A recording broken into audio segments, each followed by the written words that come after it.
नमस्कार, स्वागत है आप सभी का हमारे चैनल में। हम सुन रहे हैं आशुतोष गर्ग जी द्वारा लिखित पुस्तक जिसका नाम है अश्वत्थामा, महाभारत का शापित योद्धा। आइए आज इस पुस्तक का भाग 15 पढ़ना प्रारंभ करते हैं। भीष्म के दबाव और कृष्ण की चमत्कारी लीला के चलते उस कपट क्रीड़ा के अंत में पांडवों को उनका राज्य आदि वापस मिल गया और वे लोग शांतिपूर्वक इंद्रप्रस्थ लौट गए। किंतु मेरे मन में दो प्रश्न शेष रह गए थे। पहला, क्या कौरव सभा में अपनी और द्रौपदी के अपमान को पांडव भुला देंगे? दूसरा, क्या दुर्योधन और शकुनी द्वीप में जीतने के बाद भीष्म द्वारा उन पर थोपी गई हार का कड़वा घूंट सहजता से पी सकेंगे? मेरे दोनों प्रश्नों का उत्तर एक ही था, नहीं। उधर इंद्रप्रस्थ पहुंचते ही भीम की भुजाएं दुर्योधन की जंघा तोड़ने तथा दुष्ट दुशासन की छाती का लहू पीने के लिए फड़कती रहती थी, और इधर दुर्योधन और शकुनी अंधे धृतराष्ट्र के साथ बैठकर दिन रात पांडवों को दोबारा छलने व पराजित करने की धूर्ततापूर्ण योजनाएं बनाते रहते थे। एक दिन मुझे पता लगा कि युधिष्ठिर अपने भाइयों के साथ फिर से युद्ध खेलने हस्तिनापुर आ रहा है। यह भी पता लगा कि पिछली बार हुई घटना को ध्यान में रखते हुए इस बार खेल के नियम परिवर्तित किए गए थे। यह निश्चय किया गया कि धन, राज्य अथवा किसी व्यक्ति को दांव पर नहीं लगाया जाएगा, अपितु हारने वाले को 12 वर्ष का वनवास और फिर 1 वर्ष का अज्ञातवास काटना होगा। यदि अज्ञातवास के दौरान उसे पहचान लिया गया तो फिर से 12 वर्ष का वनवास स्वीकार करना होगा। मुझे बाद में पता लगा कि युधिष्ठिर को यद्यपि अच्छे पासे डालने नहीं आते थे, तथापि उसे द्यूत खेलना बहुत पसंद था। दुर्योधन ने युधिष्ठिर की इस कमजोरी का फायदा उठाकर उसे फिर से द्यूत के लिए आमंत्रित कर लिया था। यह भी स्पष्ट था कि दुर्योधन ने यह शर्त इसलिए रखी थी क्योंकि वह जुए में जीतकर पांडवों को वनवास भेजकर उनका राज्य हड़प लेना चाहता था।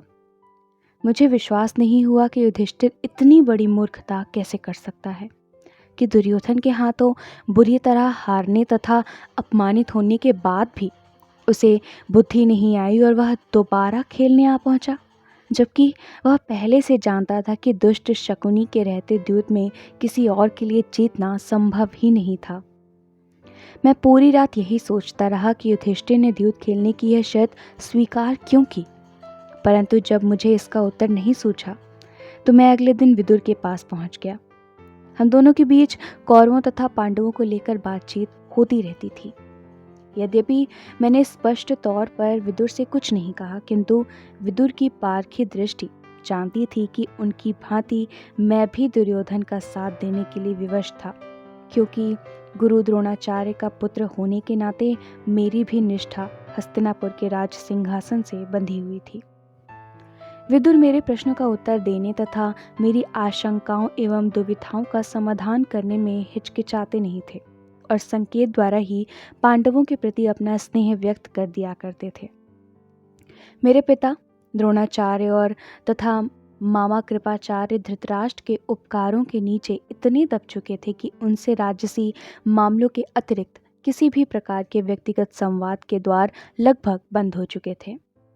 मुझे याद है जब कभी मैं उनसे अंधे धृतराष्ट्र और उनके मूर्ख पुत्रों के विरुद्ध कुछ कहने का प्रयास करता तो वे राजा के प्रति निष्ठा और कर्तव्य परायणता का लंबा पाठ सुनाकर मुझे शांत कर दिया करते थे।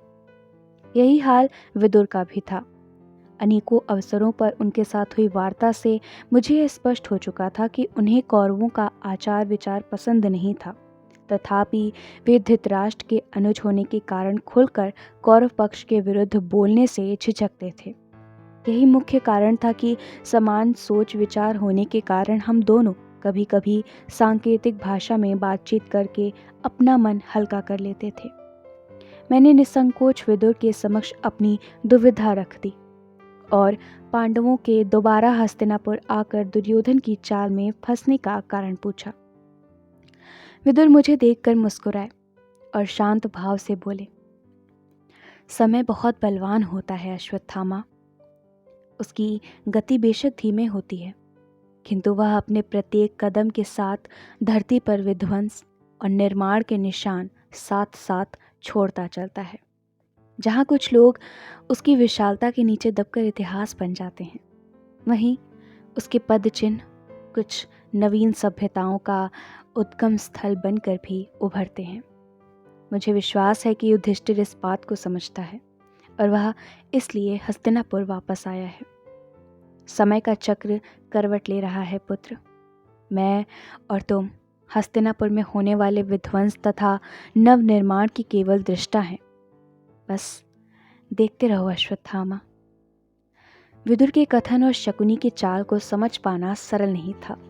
मैं केवल इतना जान पाया कि दूत की यह दूजी बाजी लंबे समय से चल रहे विधि के पूर्व नियोजित नाटक का एक अंश मात्र थी और युधिष्ठिर को पता था कि उसे इस अंश में अपनी महत्वपूर्ण भूमिका निभानी है।